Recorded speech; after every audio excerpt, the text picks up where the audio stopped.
Inilah Gorissa dan TV, membaca Indonesia dengan 3 metode. Metode pemikiran.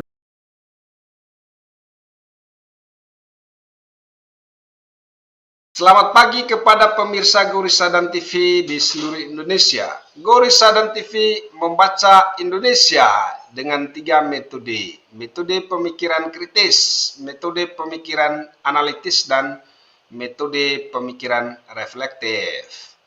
Pemirsa Gorissa dan TV yang berbahagia, pada pagi hari ini kita kedatangan tamu yang sangat istimewa di studio. Beliau adalah Octav Palevi, SIP, MIP. Nah, beliau ini adalah alumni dari Sekolah Tinggi Pembangunan Masyarakat Desa (APMD) dan saat ini sedang menjadi mahasiswa S3 di Visipol, Universitas Diponegoro, Semarang. Nah, pada kesempatan ini dengan beliau kita berdiskusi tentang topik yang sangat urgen saat ini, yaitu Munas KP-Mada untuk siapa. Nah, ini topik yang sangat luar biasa di tengah hiruk pikuk dari Munas ya, dan juga konsolidasi alumni Sekolah Tinggi Pembangunan Masyarakat Desa. Saat ini kita mau melaksanakan Munas tanggal 18 ya, yang diawali dengan saresehan dan kemudian juga dilanjutkan dengan Munas ya. Nah, mari kita mendengarkan pemikiran Bung Octav tentang Munas yang diselenggarakan pada tanggal 18 ini. Kita mulai dengan Bung Octav memperkenalkan diri terlebih dahulu, kemudian baru kita masuk ke topik. Silakan Bung Octav. Ya, terima kasih owner Goris TV. Selamat siang pemirsa Goris TV di seluruh Indonesia. Baik, saya Octav Palevi. Saya alumni STPMD APMD Yogyakarta, program studi ilmu pemerintahan. Saat ini saya juga seperti yang disampaikan oleh Bung Goris tadi, bahwa saya saat ini terdaftar sebagai mahasiswa program doktoral di Visipol Universitas Diponegoro, Semarang. Dan saya berprofesi sebagai aparatur sipil negara, dan saat ini saya sebagai Kepala Bidang Sarana Prasarana Dinas Perhubungan Kabupaten Kota Waringin Timur. Itu sekilas perkenalan dari saya, Bung Goris. Oke, Bung. Sekarang kita lanjut ke topik ya. Bagaimana sih menurut Bung terkait dengan Munas KP-Mada ini? Ini Munas ini disiapkan dalam tempo yang sesingkat-singkatnya. Waktunya cuma 2 minggu ya. Silakan. Pertama, ada beberapa hal yang menjadi agenda besar kita berkaitan dengan pelaksanaan Munas KP-Mada di Yogyakarta yang nanti akan dilaksanakan pada tanggal 18 Desember 2021 ini. Ini menurut saya sangat penting. Kenapa? Karena ada beberapa hal. Pertama adalah KP-Mada ini merupakan rumah besar bagi seluruh alumni STPMD APMD. Yang kenapa totalnya lebih dari 15.000 loh, Bro. Memang sudah lebih dari 15.000 alumni ya. Nah, kita memiliki lebih 15.000 alumni yang tersebar di seluruh Indonesia. Nah, di satu sisi ini merupakan potensi yang memang harus kita kelola, harus kita manajemen, dan harus kita satukan. Dalam rangka apa? Dalam rangka untuk membangun jaringan agar STPMD APMD secara kelembagaan sebagai institusi pendidikan mempunyai bargaining yang kuat yang dibantu oleh para alumni. Yang kedua, KP-Mada sebagai wadah alumni harus mampu melakukan pendistribusian terhadap alumni yang tersebar di seluruh Indonesia tersebut. Baik alumni yang sudah lama maupun alumni yang baru menyelesaikan studinya. Nah, seharusnya menurut bergunakan bukan hanya sebagai lembaga think tank yang nanti harapannya bisa kita jadikan sebagai wadah untuk merumuskan kebijakan-kebijakan yang berkaitan dengan ideologi kita, ideologi STPMD APMD, yaitu gerakan berdesa. Nah, ini kita rumuskan di KPMada, disalurkan oleh KPMada dan dilaksanakan oleh alumni-alumni yang tertampung di KPMada. Nah, ini arena penting menurut saya, Kongres dan Munas ini. Munas ini arena penting untuk melakukan perubahan-perubahan itu. Kalau tidak ada perubahan mendasar yang kita lakukan, maka visi ideologi kita itu tidak akan tercapai. Untuk melaksanakan itu, menurut saya, butuh figur-figur yang memang progresif. Seperti itu, Bung Goris. Oke bro, memang berdasarkan refleksi bro ya sebagai salah satu alumni ya, bagaimana sih gerak langkah dari KPMada selama ini sebagai sebuah organisasi yang memayungi seluruh alumni di seluruh Nusantara ya, yang jumlahnya lebih dari 15.000 orang. Apakah ya katakanlah lebih dari setengah atau tidak mencapai setengah dari alumni ini sudah terakomodasi belum ke dalam KPMada? Ini merupakan kelemahan KPMada secara kelembagaan. Saya tidak berbicara tentang pengurus KPMada. Saya tidak berbicara tentang personal yang mengurus KPMada. Tapi saya berbicara tentang fungsi dan kelembagaan KPMada. Menurut saya, dan saya sendiri merasakan bahwa KPMada belum mampu bergerak secara kelembagaan dan secara institusional. Sehingga kemudian KPMada menurut saya itu tidak mampu mengkapitalisasi potensi yang kita miliki, yaitu alumni yang tersebar di seluruh Indonesia. KPMada masih belum mampu untuk mengkapitalisasi ini. Nah, ini merupakan kelemahan pertama. Kelemahan yang kedua menurut saya, KPMada juga tidak mampu membangun jaringan yang seharusnya mereka bangun, mereka buat untuk kepentingan alumni, untuk kepentingan institusi, dan untuk kepentingan perguruan tinggi. Baik itu membangun jaringan ke atas dengan lembaga-lembaga pemerintah ataupun lembaga-lembaga lainnya, baik skala nasional maupun global, maupun membangun jaringan ke bawah yang seharusnya itu bisa diciptakan oleh KPMada, serta membangun jaringan ke samping.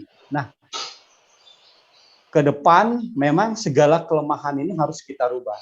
Dan memang ke depan kelemahan-kelemahan ini harus kita benahi, harus kita perbaiki supaya jaringan yang kita bangun nanti benar-benar kuat, kokoh, ke atas itu bisa berjalan, ke samping juga bisa terlaksana, dan ke bawah kita kuat.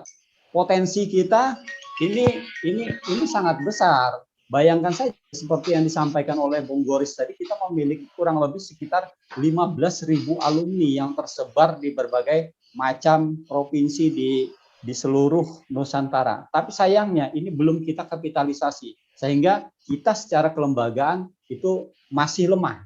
Kita secara kelembagaan masih lemah. Dan saya sendiri secara pribadi masih belum merasakan manfaat adanya KPMada sebagai wadah alumni dalam rangka mendistribusikan alumni-alumni yang tersebar di seluruh Nusantara tadi. Kalau misalnya kita jadikan KPMada ini sebagai the gangnya Timoho atau Timoho think tanknya, the think tanknya Timoho, saya rasa KPMada ini bisa menjadi wadah yang besar bagi kita untuk mendistribusikan alumni kita.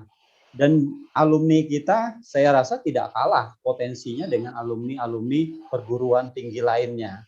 Nah, kita tidak kalah. Kita memiliki potensi baik secara akademik maupun kepekaan sosial. Ini salah satu kekuatan alumni kita yang bisa kita pergunakan untuk memperkuat KPMada maupun memperkuat lembaga pendidikan kita ke depannya.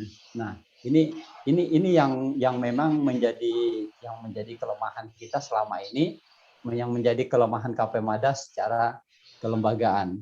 Jadi ada dua kata kuncinya di situ kelemahannya, yaitu mengkapitalisasi potensi yang ada, dan yang kedua adalah membangun jaringan yang akan dipergunakan oleh alumni. Ini masih belum kita rasakan hingga hari ini. Saya rasa ke depan kalau memang kita ingin melakukan perbaikan dan perbenahan, itu manfaat adanya KP-Mada ini bisa kita rasakan. Saya rasa seperti itu, Bung. Oke bro, ini menarik ya, tentang dua hal ya. Yang pertama tentang bagaimana mengkapitalisasi alumni yang tersebar di seluruh Indonesia, dan yang kedua bagaimana memperkuat jaringan alumni ya. Faktor apa sih yang menyebabkan selama ini kedua hal ini tidak bisa berjalan ya, atau sudah berjalan tetapi belum dimanfaatkan secara optimal?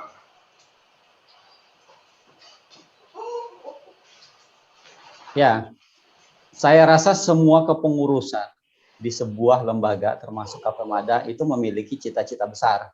Tapi sayangnya cita-cita besar itu tidak dilaksana dan tidak terlaksana. Hal ini setidaknya menurut saya ada beberapa hal. Yang pertama adalah cara kerja pengurus. Ini cara kerja pengurus. Itu yang pertama. Kalau kita melihat kinerja pengurus selama ini, mereka itu bergeraknya, kalau istilah teman-teman itu ya revolusi Sabtu Minggu.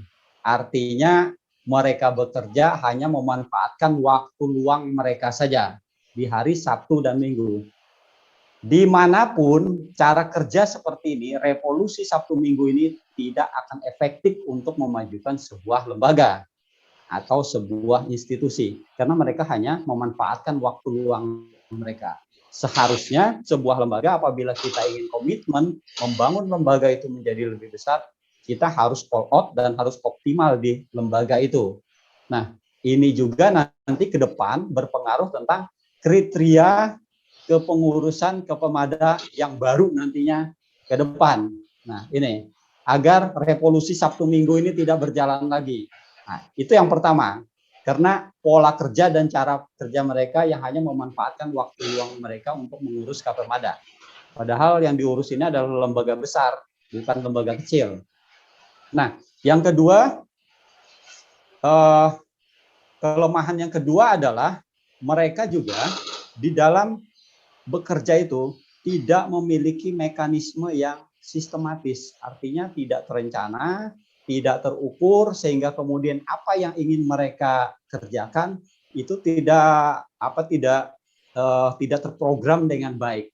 Ini masalah. Semua visi misi mereka yang tidak terprogram dengan baik ini pasti tidak akan berjalan. Dan memang saya merasakan bahwa program apa yang dilaksanakan oleh KP-Mada selama ini tidak dapat sampai ke daerah, tidak dapat sampai ke kami, dan kami tidak merasakannya. Apa yang dilakukan oleh KP-Mada selama ini? Kerja mereka apa? Paling banter, yang paling rame pada saat mau pelaksanaan Munas. Di luar Munas itu kita tidak merasakan kapitalisasi potensi alumni tadi. Nah, akibat dua hal ini, makanya kemudian KP-Mada tidak, menurut saya, ya tidak ada yang kita rasakan, tidak sampai ke bawah, dan bahkan mungkin ini pendapat saya saja, orang sehingga tidak terbangun kemudian hubungan yang harmonis antara KP-Mada sebagai wadah alumni dengan guruan tinggi, di mana ada alumni belajar. Seharusnya energisitas, ada hubungan yang terbangun secara baik antara lembaga pendidikan dengan KP-Mada sebagai wadah alumni, supaya ada hubungan simbiosis mutualisme, hubungan yang saling menguntungkan, bahwa mereka datang pada mau ada pengukuhan alumni melalui sudah, bukan hanya seperti itu hanya pekerjaan seremonial, yang lebih penting itu bagaimana kemudian membuat program yang mendukung program pendistribusian alumni. Nah, dua hal itu menurut yang kenapa kemudian ya Kapemada dapat kita katakan di era sekarang itu melempem. Kapemada secara kelembagaan itu melempem dan tidak memiliki greget yang dapat kita rasakan secara bersama. Saya rasa seperti itu, Bung. Oke bro, pertanyaan berikutnya, bagaimana sih caranya supaya Munas itu bisa untuk mencapai dua hal itu? Yang pertama itu adalah arena untuk mengkapitalisasi alumni, dan yang kedua itu adalah bagaimana di dalam Munas itu memperkuat jaringan ya untuk seluruh alumni untuk semua alumni di seluruh Nusantara. Ya, yang pertama menurut saya adalah Munas itu harus terbuka. Jadi terbuka bagi semua alumni. Di dalam Munas ini kan ada dua tahapan. Yang pertama adalah tahapan sarasehan, yang kedua pelaksanaan Munas. Kalau dari rencana yang di-set oleh panitia, kita melihat ini dua hal yang terpisah antara sarasehan dan pelaksanaan Munasnya. Sarasehan itu diikuti targetnya adalah 1.000 peserta, 1.000 alumni, sedangkan Munas itu hanya diikuti oleh 100 orang peserta yang kepesertaannya juga sudah ditentukan oleh panitia Munas. Nah, menurut saya, pertama Munas itu harus terbuka. Terbukanya apa? Peserta sarasehan itu secara otomatis menjadi peserta Munas. Dan hak mereka itu sama dengan hak peserta Munas. Mereka memiliki hak suara, mereka memiliki hak pilih dan untuk dipilih, dan mereka juga memiliki kontribusi di dalam pelaksanaan Munas tersebut. Mereka nanti berhak untuk dipilih apakah menjadi pimpinan sidang, SC, OC, dan SC dan tim formatur yang nanti berfungsi untuk menggodok mekanisme yang akan kita pergunakan di dalam pelaksanaan Munas itu. Nah, mekanisme-mekanisme yang digunakan di dalam pelaksanaan Munas itu berkaitan dengan aturan-aturan pelaksanaan Munas. Yang pertama itu adalah AD dan ART Kapemada. Yang kedua adalah tata tertib Munas. Nah, kalau kita mempergunakan AD ART Kapemada tahun 2015 yang saya baca itu tidak memberikan ruang kepada kita untuk bisa melakukan perubahan secara besar-besaran. Artinya AD ART Kapemada itu harus kita godok bersama agar suara-suara generasi muda yang menginginkan perubahan dan kemajuan bagi Kapemada secara kelembagaan itu bisa terakomodir.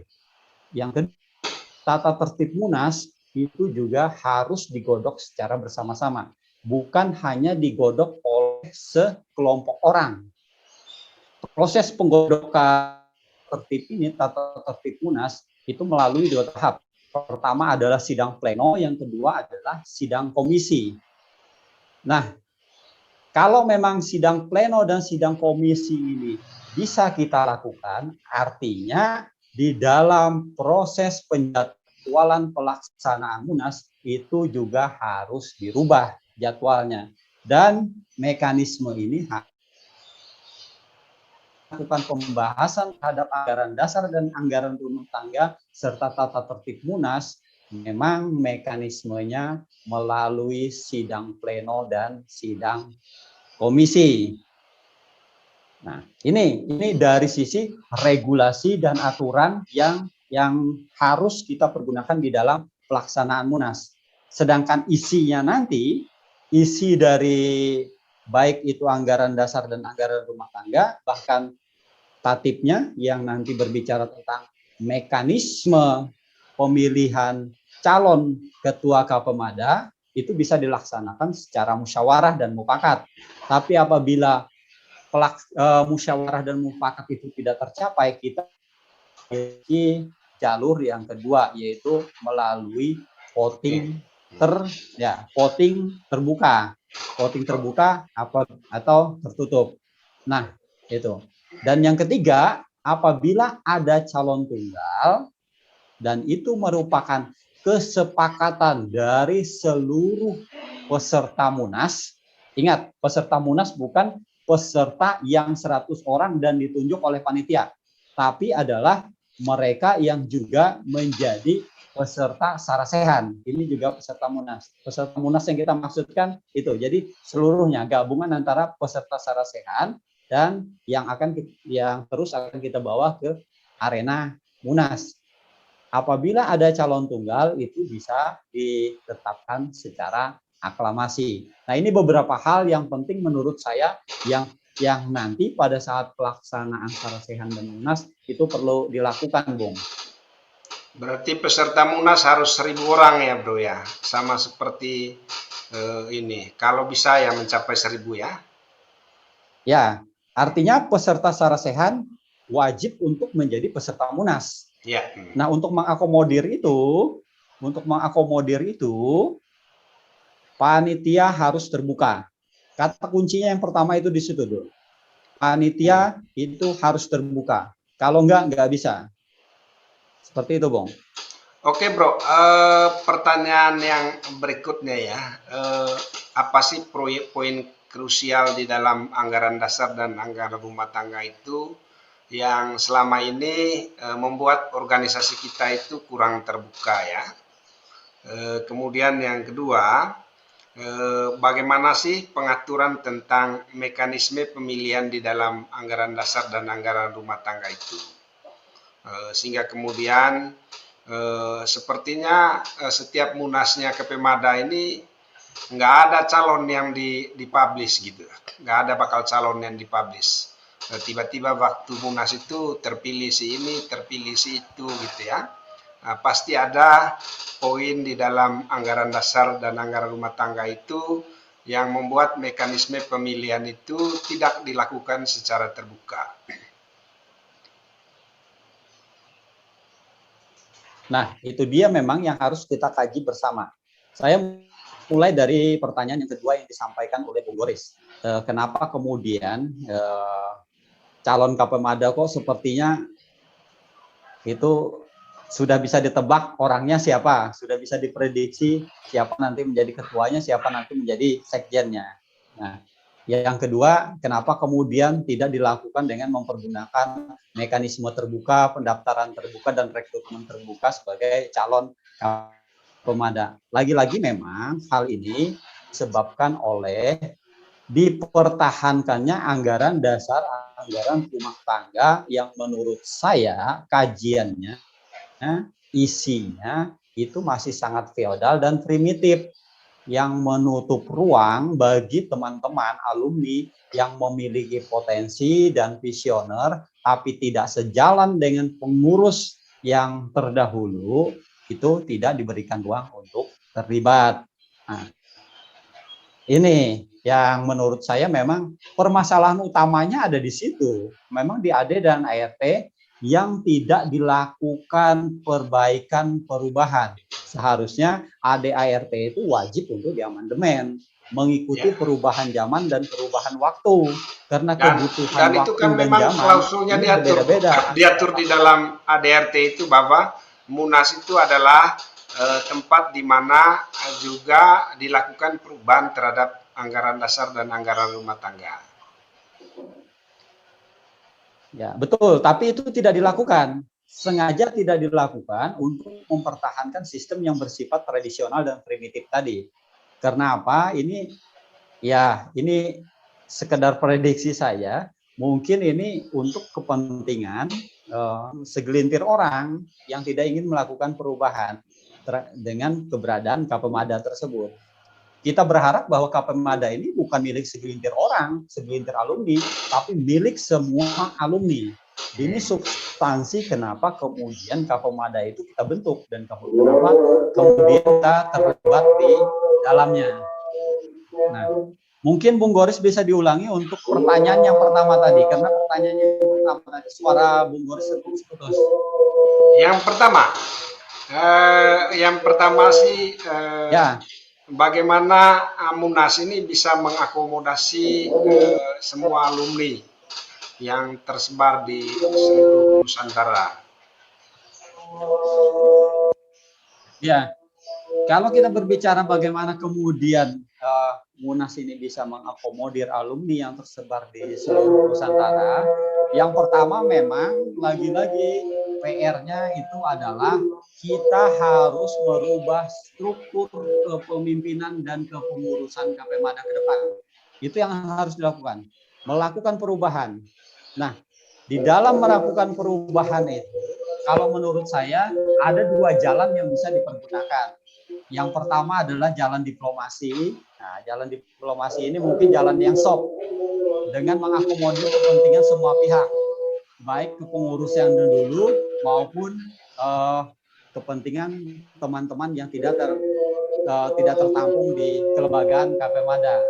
Nah, itu dilakukan secara diplomasi. Tapi kalau dilakukan secara diplomasi, ini prosesnya lamban. Itu yang pertama, lamban. Yang kedua, kita tidak memiliki keterwakilan di dalam kepengurusan sekarang dan di dalam struktur panitia pelaksana Munas, sehingga kemudian suara-suara yang berada di luar ini tidak terakomodir. Nah, itu kalau kita mempergunakan jalur diplomasi. Jadi mungkin ini ya susah untuk kita pergunakan bagi kita yang berada di luar struktur KPMada. Nah, sedangkan yang kedua itu menurut saya ya jalurnya agak sedikit ekstrim. Kita harus menguasai Munas, menguasai jalannya Munas dengan dua cara. Yang pertama itu adalah gerakan geruduk Munas, yang kedua itu rebut arena Munas. Ini dua cara ini menurut saya sangat efektif untuk kita pergunakan.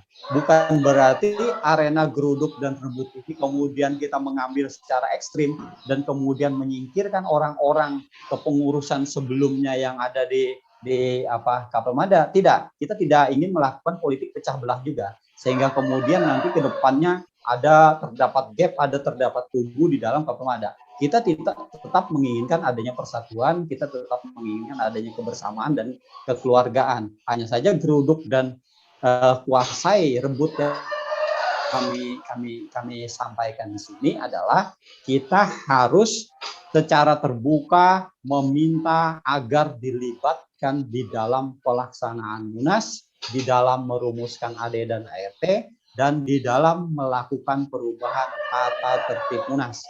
Nah, kalau misalnya di kepanitiaan itu mengatakan bahwa di dalam penyusunan ADART itu SC-nya ada 5 orang misalnya, paling tidak teman-teman di luar pengurus KPMada itu harus dilibatkan 3 orang. Nah, ini maunya kita dan harapan kita. Nah, pada prosesnya nanti, pada proses persidangan itu kan ada pemilihan pimpinan sidang. Ini kita sudah berbicara tentang teknis pelaksanaan Munas. Nah, di dalam teknis pelaksanaan Munas, di dalam pimpinan sidang itu, biasanya kalau ada 3, kita berharap minimal 2 ada dari teman-teman yang representasi alumni yang ada di luar kepengurusan KPMada. Sedangkan yang lainnya silahkan menjadi peserta Munas yang memiliki hak yang sama berdasarkan ketentuan yang ada di ADART dan tata tertib Munas. Nah, seperti itu, Bung, menurut saya. Oke, Bro. Pertanyaan berikutnya yang perlu dijawab ya. Yang pertama itu adalah apa sih yang teman-teman muda ini yang memelopori perubahan di KPMada ini sudah mempersiapkan apa sejauh ini? Apakah calonnya sudah ada, kemudian konsep perubahannya sudah ada, kemudian rencana teknisnya sudah ada gitu ya. Kemudian yang ketiga, yang kedua perlu menjawab pertanyaan bagaimana sih supaya Munas itu menjadikan alumni itu pulang kampung. Jadi Munas ini ya arena supaya semua alumni ya di seluruh Nusantara pulang kampung gitu. Apa itu sudah dipikirkan? Ya, demokrat dan akademisi, maaf bukan berarti kita menganggap bahwa mereka tidak memiliki kemampuan. Mereka memiliki kemampuan, tapi mereka tidak memiliki waktu. Sehingga kemudian pergerakan mereka itu menjadi lamban. Makanya yang terjadi adalah revolusi Sabtu Minggu. Revolusi Sabtu Minggu itu tidak efektif. Sangat tidak efektif. Dalam satu minggu itu kita memiliki 7 hari. Mereka bekerja cuma 5 hari. 2 hari. 5 harinya mau dikemanakan? Habis waktunya untuk di kantor dia, di birokrat dia sebagai seorang teknokrat, dan dia sebagai seorang akademisi. Nah ini evaluasi juga terhadap kriteria calon kepengurusan KPMada ke depan dan calon ketua KPMada ke depan. Jadi menurut kami yang efektif itu adalah ke depan kita berbicara tentang kriteria. Kriteria pertama kepengurusan KPMada ke depan itu harus diisi oleh pertama politisi. Politisi itu pun bukan hanya sembarang politisi, mentang-mentang dia anggota legislatif, misalnya pengurus partai, kemudian diangkat, dan alumni APMD kemudian diangkat menjadi pengurus KPMada dan ketua KPMada. Tidak seperti itu juga. Kita harus melihat dia memiliki jaringan nggak? Jaringan yang luas. Dia memiliki kemampuan nggak untuk mengembangkan jaringan itu? Dia memiliki kemampuan tidak untuk mengkapitalisasi potensi yang tersebar di seluruh Indonesia tersebut. Dan yang selanjutnya, dia memiliki program yang visioner tidak untuk melaksanakan dan membawa rumah besar ini menjadi tempat kita berpesta untuk melakukan perbaikan dan perubahan bagi negara dan bangsa ini. Nah, itu. Jadi bukan hanya sembarang politisi. Nah, kriteria yang kedua menurut kami berdasar KPMada ke depan harus dipimpin oleh seorang aktivis, dan pengurus KPMada juga harus diisi oleh seorang aktivis. Bisa aktivis LSM, aktivis lingkungan hidup, di mana kader-kader kita yang memiliki latar belakang ini banyak. Artinya teman-teman aktivis ini saya yakin mereka pasti memiliki jaringan yang luas. Jaringan mereka bukan hanya berskala nasional atau lokal saja, bahkan berskala internasional. Nah, ini yang harus kita garis bawahi, kenapa kemudian kriteria berikutnya itu harus seorang aktivis. Nah, selain jaringan, mereka juga memiliki pengalaman untuk memanajerial program-program kemasyarakatan dan mengkomunikasikan program itu menjadi terlaksana dengan baik. Artinya dari sisi manajerial, mereka memiliki kemampuan untuk mengelola lembaga KPMada itu menuju perubahan yang lebih baik. Dan dalam rangka mengkapitalisasi potensi alumni tadi, saya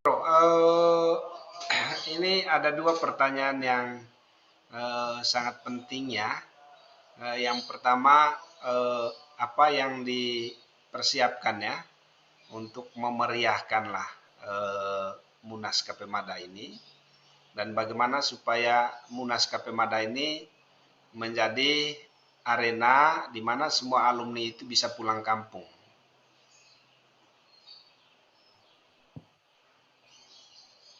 Ya, baik. Yang pertama itu kami sudah mempersiapkan kriteria kepengurusan dan kepemimpinan KPMada ke depan. Yang pertama adalah kriteria dari sisi latar belakang profesinya. Nah, ada 3 menurut kami kriteria latar belakang profesi yang ke depan wajib kita dorong untuk menjadi pengurus KPMada dan ketua KPMada.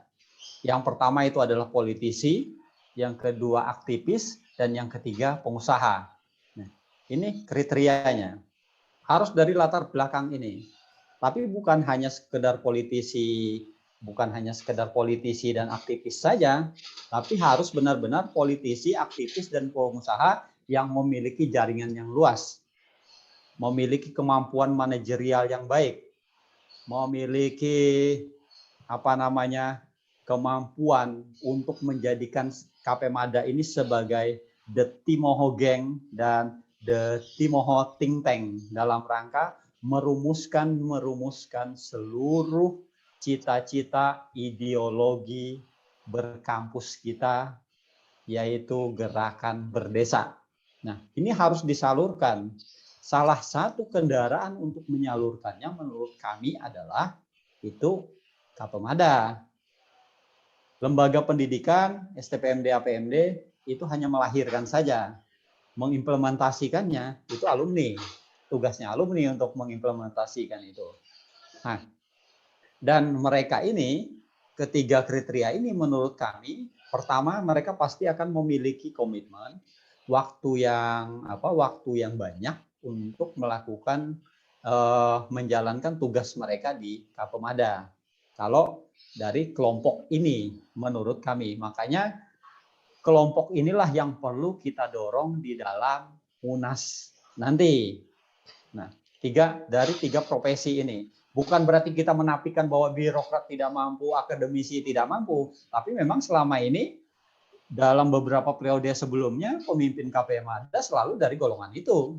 Birokrat, akademisi, tapi geraknya lamban. Karena mereka hanya melaksanakan revolusi Sabtu Minggu yang tidak berjalan secara efektif. Dan mereka menganggap bahwa mengurus KPMada hanya mengurus waktu luang saja, waktu luang yang mereka pergunakan, dan mereka bisa berpartisipasi, tapi partisipasi mereka tidak maksimal. Kita berharap KPMada ke depan itu benar-benar bisa kita optimalkan sebagai sebuah rumah bagi kita, para alumni, untuk menyemarakkan proses berbangsa dan bernegara kita. Artinya, KPMada sebagai The Timoho Gang dan The Timoho Think Tank itu mampu melahirkan rumusan-rumusan ideologi kita, yaitu gerakan berdesa yang secara aplikatif itu bisa dilaksanakan oleh semua alumni. Dan ini juga sebagai modal kita untuk menjalin hubungan ke atas dengan pemerintah. Artinya jika pemerintah berbicara tentang desa, yang menjadi aktor utamanya harus Timoho, harus APMD, harus STPMD, APMD, dan harus alumni STPMD, APMD, yang dalam hal ini yang bergerak nanti adalah KPMada secara kelembagaan. Nah, ini yang perlu kita ketahui juga kriteria terpenting tentang ketua KPMada dan kepengurusan KPMada ke depan. Sedangkan pertanyaan Bung Goris yang kedua tadi, gimana caranya menjadikan KPMada ini sebagai rumah kedua para alumni dan menganggap mereka di dalam Munas ini sebagai arena mereka untuk balik ke rumah mereka. Nah, hal pertama yang harus kita lakukan menurut saya dalam rangka untuk itu, pertama kita harus melakukan jejaring. Jejaring ini bisa dilakukan perangkatan, bisa dilakukan melalui per wilayah atau per daerah, dan bisa juga dilakukan secara personal.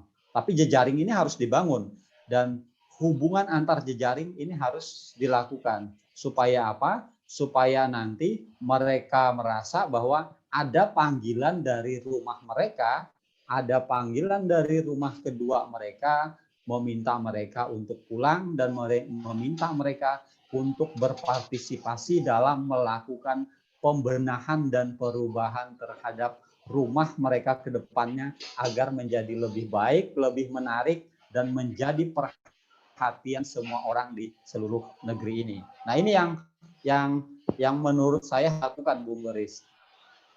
Oke Bung, ini ada pertanyaan berikutnya ya. Siapa sih calon yang teman-teman sudah persiapkan itu, dan apa sih keunggulannya dia ketika misalnya dia ditawarkan di Munas ya? Baik. Ini perlu kita terbuka karena kita tidak saatnya lagi Ya. untuk menutupi calon ya, seperti memilih kucing dalam karung ya. Sekarang semuanya dilakukan terbuka, dan biar orang tahu keunggulan dan kelemahan dari masing-masing calon itu ya, kita harus memberitahukan kepada para alumni ya, supaya KPMada itu menjadi rumah mereka, kemudian Munas itu tempat mereka pulang kampung ya, karena mereka tahu keunggulan dan kelemahan dari calon yang ditawarkan di dalam Munas. Silakan. Ya, kalau saya secara pribadi dan Saya bersama rekan-rekan yang lain juga, khususnya alumni muda STPMD APMD. Maaf, saya mengatakan bahwa alumni muda itu ya alumni yang angkatan 90-an lah. Bukan berarti senior kita itu bukan alumni muda, tapi eranya kan era 70-an, 80-an. Nah, Ya, jadi ada dua generasi memang. Kalau istilah teman-teman itu ada generasi ada APMD, ada generasi STPMD APMD. Nah, ada dua generasi ini. Dan dua generasi ini memiliki pola pikir, cara bekerja dan cara bertindak yang kurang sejalan. Artinya karena memang mereka dilahirkan dari tradisi yang berbeda. Kalau generasi 90-an, generasi muda itu pengennya cepat, visioner dan terlaksana dengan baik. Nah, prosesnya seperti itu. Kalau kita menyebut nama, memang ada beberapa nama yang sudah kita jaring dan kita lihat potensinya. Kita kaji potensinya. Pada akhirnya kita mengkristal pada satu nama, yaitu Bung Sarip Arif Faid. Sarip Arif Faid ini dia adalah Direktur Lembaga Strategi Nasional. Lembaga Strategi Nasional ini merupakan salah satu lembaga yang berkembang di Indonesia saat ini yang konsen terhadap ideologi yang dikembangkan oleh kampus kita, yaitu ideologi dan gerakan berdesa. Bung Sarip juga di dalam prosesnya mengembangkan lembaga ini itu tidak mudah. Dia jatuh bangun untuk mengembangkan lembaga LSN ini, Lembaga Strategi Nasional ini. Dia jatuh bangun. Mulai dari ditolak secara massal, kemudian dengan usaha yang gigih, dia kemudian mampu mengembangkan lembaga ini menjadi salah satu lembaga yang diperhitungkan di Indonesia. Dan sekarang dia memiliki jaringan yang sangat luas yang tersebar dari Sabang sampai Merauke. Nah, artinya Sarip secara pribadi dia memiliki kemampuan untuk memanajerial setiap kegiatan yang dia lakukan dan memiliki jaringan yang luas yang bisa dikembangkan pada saat dia nanti diberikan kepercayaan sebagai atau memimpin Kapemada. Nah, dia memiliki jaringan yang luas yang sudah tersebar di seluruh Indonesia. Tinggal jaringan ini dimanfaatkan oleh Kapemada supaya apa? Supaya kita bisa mendistribusikan kader-kader kita yang tersebar di seluruh Indonesia dan juga yang akan tersebar di seluruh Indonesia. Artinya ke depan tantangan kita adalah bagaimana mendistribusikan alumni-alumni kita yang baru lulus, yang maaf secara personal mereka memiliki pengalaman yang minim dalam dunia kerja. Nah, pengalaman yang kurang di dalam dunia kerja, tapi mereka bisa kita salurkan. Artinya Kapemada ke depan bisa menyalurkan mereka yang baru keluar ini untuk ditampung di dalam dunia kerja dan pada semua profesi, bidang profesi yang ada di negeri ini. Baik skalanya lokal, nasional, bahkan global. Nah, ini tinggal kita kemas, tinggal kita buat programnya, tinggal kita desain dengan memanfaatkan jejaring yang ada selama ini tapi belum dikapitalisasi. Seperti itu, Bung. yuk. Oke bro, ini pertanyaan yang terakhir ya.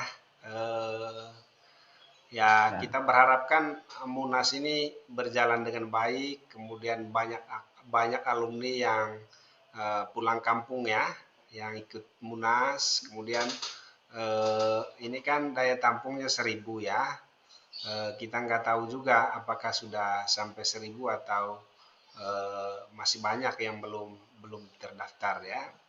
Nah, bagaimana caranya atau apa yang Bro rekomendasikan supaya Munas tanggal 18 itu menjadi Munas tempat di mana banyak alumni pulang kampung. Pulang ke kampus maksudnya.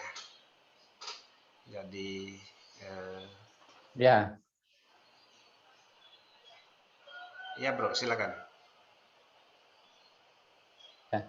Bagi teman-teman alumni, tadi di depan sudah saya sampaikan, kita mempergunakan jejaring alumni. Jejaring alumni ini bisa secara personal, bisa secara kewilayahan, dan bisa juga melalui jaringan profesi. Karena banyak juga alumni kita yang berprofesi sama. Misalnya saya sebagai ASN berada di wilayah Kalimantan, saya kemudian menghubungi alumni-alumni yang saya kenal. Dan kemudian saya meminta mereka untuk berpartisipasi pada kegiatan Sarasehan dan Munas Kapemada. Saya kemudian menyebarkan dan memberikan link pendaftaran ke mereka, link pendaftaran kepada alumni kita untuk mengikuti kegiatan tersebut. Nah, ini adalah salah satu cara yang bisa kita pergunakan saat ini. Karena memang proses pendaftarannya itu kan dilakukan secara online. Apabila tidak terdaftar di sana, mereka nanti tidak bisa masuk ke dalam arena meeting Zoom yang kapasitasnya mencapai 1.000 orang tadi di arena Sarasehan. Nah, memberikan link-link ini menurut saya hari ini sangat penting supaya mereka bisa melakukan dan mendaftarkan diri mengikuti kegiatan tersebut. Selain itu, saya juga, kalau saya secara pribadi juga melakukan kontak person to person. Jadi saya melakukan komunikasi secara langsung ke mereka dan berbicara secara mereka dan menghimbau mereka untuk mengikuti kegiatan tersebut. Nah, hal ini saya rasa bisa dilakukan oleh teman-teman yang berada di wilayah lain yang memiliki tujuan sama, visi yang sama, dan keinginan yang sama jika kita ingin melihat bahwa Kapemada ke depan itu berubah. Kalau kita menginginkan adanya perubahan di wadah lembaga alumni kita. Ini harus kita lakukan, harus kita dorong, apalagi waktu kita sekarang itu tidak banyak, hanya tinggal 1 hari, Jumat besok, karena hari Sabtu itu kegiatannya sudah dimulai, jadi waktunya ini sangat terbatas, tidak sampai 2 kali 24 jam, tapi hanya 1 kali 24 jam. Dan ini harus dioptimalkan. Dan bagi teman-teman yang merasa dan memiliki komitmen untuk melakukan perubahan terhadap institusi alumni kita, tolong hal ini dilakukan dan hubungi teman-temannya, share teman-temannya, ajak teman-temannya untuk mengikuti Sarasehan dan Munas Kapemada. Karena kepentingan kita di Kapemada ini adalah kepentingan secara kelembagaan dan secara institusi. Jika institusi Kapemada ini bisa berkembang dengan baik, otomatis alumninya juga akan berjalan dan memiliki karir yang baik juga. Saya rasa seperti itu, Bung. Oke bro, demikianlah diskusi kita di Gorisa dan TV. Terima kasih kepada Bung Oktav yang sudah menjadi tamu kehormatan kita di studio Gorisa dan TV ya. Salam, sampai jumpa, dan semoga Munas Kapemada berjalan sukses dan ketua yang terpilih itu bisa menginspirasi perubahan kelembagaan Kapemada untuk menjadi rumah bagi semua alumni. Salam hangat dari Gorisa dan TV. Sampai jumpa di kesempatan berikutnya. Bung, terakhir Bung. Silakan. Ya, ini pesan saya kepada para alumni STPMD, APMD. Kita berharap bahwa Munas Kapemada kali ini akan melahirkan pemimpin Kapemada dan pengurus Kapemada yang bisa berpikir secara politis, bertindak secara aktivis untuk kepentingan yang ideologis. Itu harapan saya dan semoga ini bisa terrealisasi demi kemajuan kita semuanya. Kemajuan lembaga pendidikan kita, STPMD, APMD, dan kejayaan alumni STPMD, APMD yang secara otomatis itu juga akan membuat catatan sejarah baru bagi institusi Kapemada ke depannya. Sekian, terima kasih, selamat siang. Selamat siang, salam hangat dari Studio Gorisa dan TV.